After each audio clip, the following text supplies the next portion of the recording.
Vamos construir a nossa casa? Vamos lá, nossa casa é diferente, é uma palavra que se você olhar no dicionário vai dizer a respeito aí do tijolo e do cimento, mas é tempo da gente construir o nosso lar.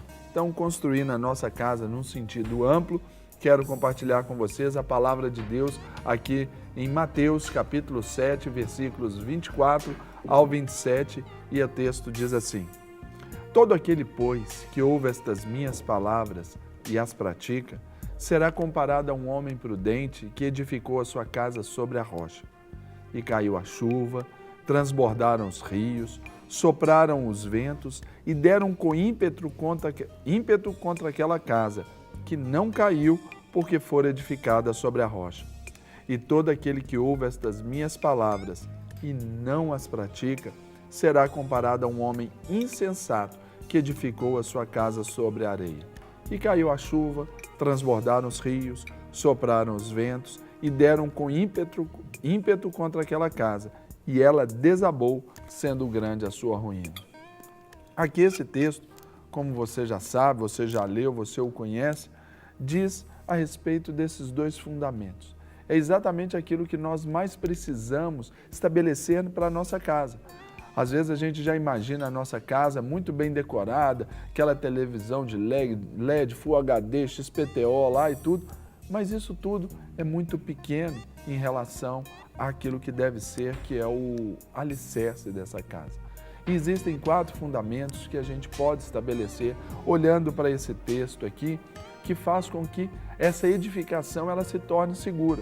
Porque os ventos, as dificuldades, elas virão para uma casa quanto para outra, a que está na rocha como aquela que está na areia. Então, pensando naqueles 4 pilares também, nós vamos pensar aqui nesse texto que o primeiro deles deve ser a consagração ao Senhor. O que significa consagrar? Significa separar para o uso exclusivo de. Se a gente consagra a nossa casa ao Senhor, o nosso lar, a nossa família ao Senhor, nós estamos nos separando para o uso exclusivo do Senhor. Isso vai determinar ali a nossa vida, o andamento da nossa casa, mas não tem poder diretamente com aquilo que vai acontecer lá fora. As chuvas virão, as tempestades virão, as dificuldades virão, mas o que vai nos trazer paz dentro da nossa casa, vai ditar sim o nosso modo de vida, é exatamente essa segurança que esse lar vai nos dar. Hoje, vimos pessoas aí totalmente vulneráveis, frágeis às circunstâncias da vida, porque não contaram e não tiveram um equilíbrio emocional consistente dentro da sua casa. E essa consagração diz que a primeira coisa que nós temos que fazer é dedicar ao Senhor. Então a palavra do Senhor já nos ensina muito sobre isso. É o tempo da morte do egoísmo. A nossa casa ela não tem que ser edificada só para nós. Ali nós temos que fazer da nossa casa um local de adoração, temos que fazer da nossa casa um ponto da pregação da palavra do Senhor. A nossa casa, talvez ela não seja tão grande para caber uma célula, para abrigar ali um grupo de irmãos, mas pode ser ali um gabinete de aconselhamento, onde ali o Senhor vai ser honrado. Como eu sempre digo, que a nossa casa ela seja um luzeiro no meio dessa geração em trevas. Por isso, para que essa consagração haja, nós temos que ter uma devoção ao nosso cônjuge. Lá em Efésios capítulo 5, versículo 28, está falando ali sobre o marido amar a esposa e diz lá que o marido que ama a sua esposa, a si mesmo se ama. Se nós amamos o nosso cônjuge, amamos os nossos filhos, essa é uma prova de amor a nós mesmos. Já é um indício, já é um indicativo importante do nosso equilíbrio emocional, sabermos quem somos, como agimos, enfim, da nossa estabilidade emocional. O segundo fundamento que eu observo aqui são as nossas convicções. Para a gente edificar bem a nossa casa, um dos pilares fortes tem que ser o das nossas convicções, porque deve haver algo definido para você fazer. O que, por exemplo? Os objetivos familiares. Quais são os objetivos familiares? É a forma que você dedica a todos eles, a todos da família. o marido dedicando a esposa aos filhos, a esposa ao marido e aos filhos, os filhos aos pais, se mora a sogra também, se mora com a tia, se é uma família nesse formato diferente, onde a tia que toma conta dos sobrinhos ali, tem que haver essa total dedicação e é algo que nós precisamos de fazer. Muitas pessoas perdem uma família porque focam muito mais o lado de fora, focam a carreira, focam o emprego, focam os amigos e esquecem dos familiares, aqueles que estão bem próximos. E isso pode ser um ponto de vulnerabilidade nessa casa. Então, nós precisamos estabelecer também as disciplinas familiares, resgatar esse padrão aqui, ó, do redor da mesa. Nós tomamos um café da manhã aqui, não é sem propósito, é exatamente para estabelecer essa comunhão, onde fala aqui, onde nós conversamos sobre assuntos, temos um bom papo, a roda da mesa. E isso você deve definir isso para que você faça dentro da sua casa. Resgate esse padrão. Vai assistir televisão, todos ali vão assistir um telejornal, assistir a Rede Super. Coloque todos na sala. A Rede Super te proporciona isso. Qualquer programa da Rede Super, seu filho da menor idade a maior ali, ele vai poder assistir junto com você.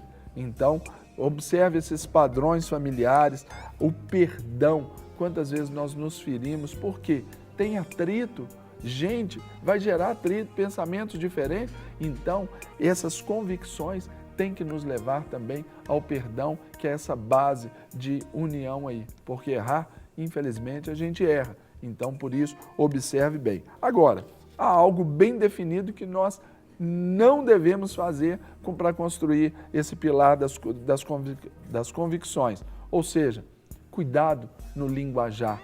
Um pai que fala palavrão, não adianta cobrar do filho que não fale o palavrão.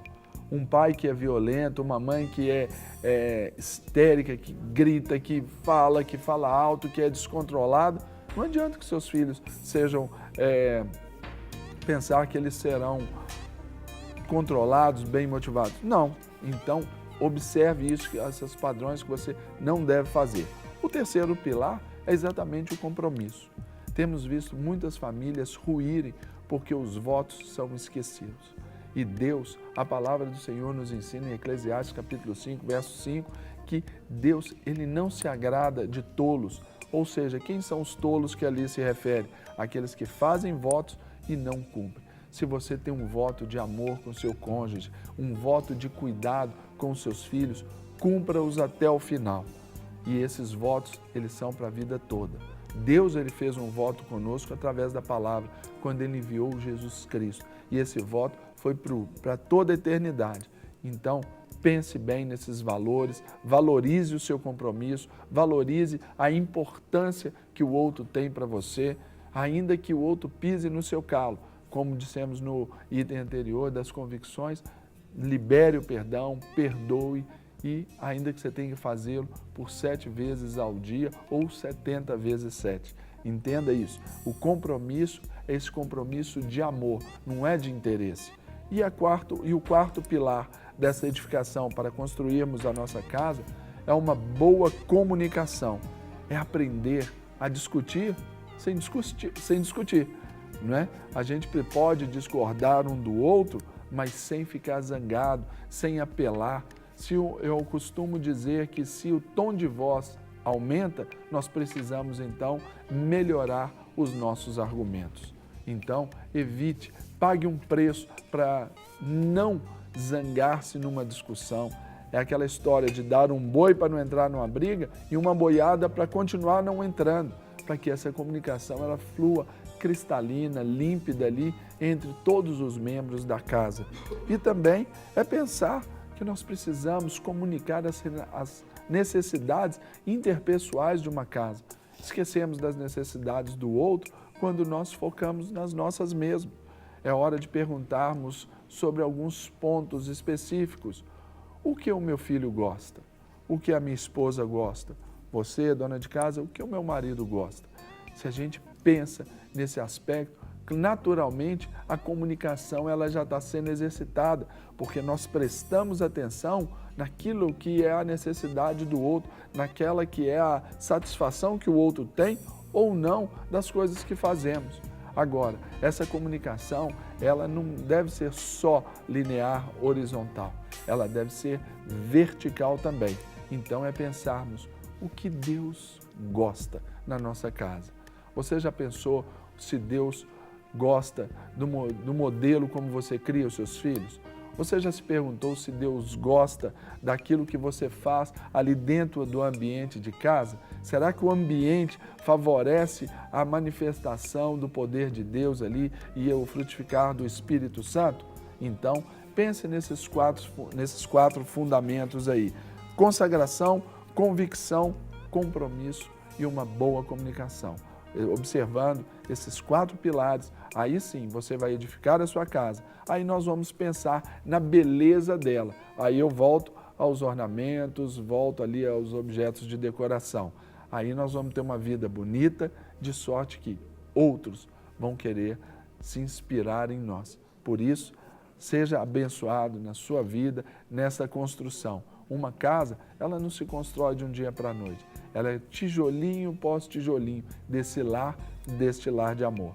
E eu costumo dizer que a primeira casa que Deus criou para a gente foi um jardim e a ele deu o nome de Éden, que significa lugar de prazer, lugar de delícias e de deleite. Então, que a sua casa seja esse jardim do Éden todos os dias, em nome de Jesus. Amém. Amém. Glória a Deus, Serginho.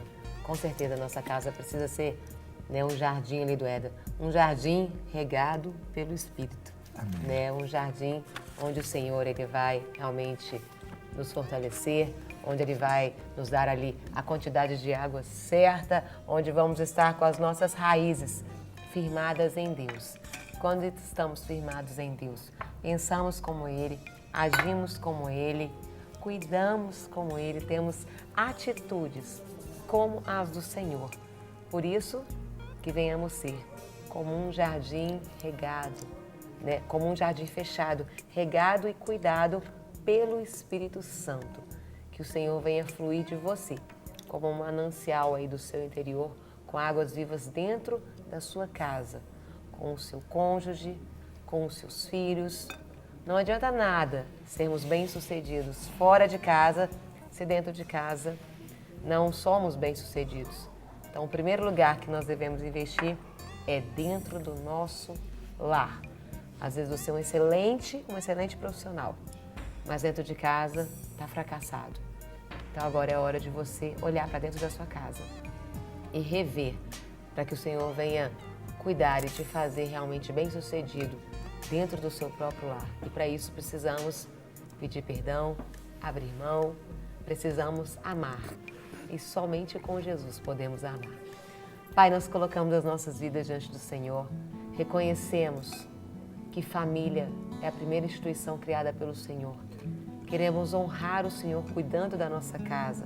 Queremos honrar o Senhor valorizando a nossa família, aquilo que o Senhor nos deu.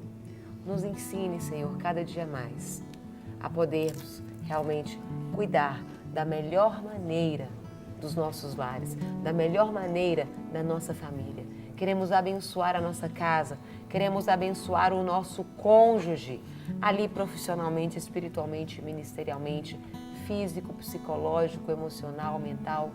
Enfim, queremos abençoar as pessoas que o Senhor nos deu para viver dia a dia ali conosco.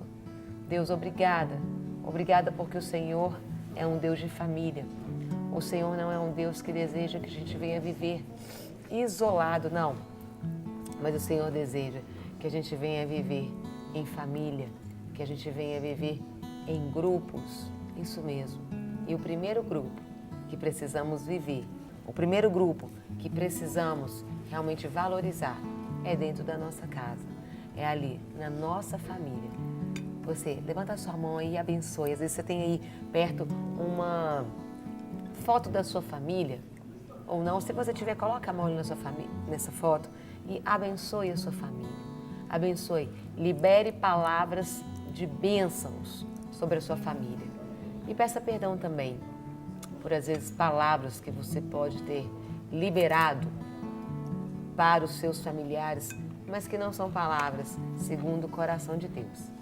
Mas podemos orar e pedir perdão ao Senhor para que Ele venha restaurar a nossa casa, venha restaurar a nossa família. Pai, nós abençoamos sim toda a nossa casa, toda a nossa família e dizemos que essa é a melhor família que o Senhor nos deu, porque o Senhor sempre nos dá aquilo que é melhor. Obrigada pelo teu cuidado, obrigada pelo teu carinho, obrigada pelo privilégio de poder viver neste lar. Deus, queremos orar também por essa emissora, queremos orar pela Rede Super de televisão, por todo o Grupo Super, Pai, na rádio, na TV. Deus, que esse local, que esses meios de comunicação, eles venham realmente alcançar vidas, para que vida aconteça. Não simplesmente alcançar por alcançar, mas para que haja transformação, para que haja restauração, para que haja ali, para que os valores verdadeiros do Senhor possam permanecer. Nós abençoamos e pedimos que o Senhor esteja trazendo a manutenção mesmo, Deus, aquilo que é necessário para que essa emissora seja e continue sendo um canal de bênção com excelência, podendo dar o melhor aos teus filhos, podendo alcançar realmente milhares de milhares de milhares de vidas. Esse é o desejo do nosso coração, que estamos aqui para servir ao Senhor por meio da Rede Super, do Grupo Super, e que o Senhor venha estar inclinando o coração das pessoas, né, de você que está assistindo, para que juntos possamos fazer o melhor e realmente fazer a diferença, impactar gerações, impactar vidas, em nome de Jesus.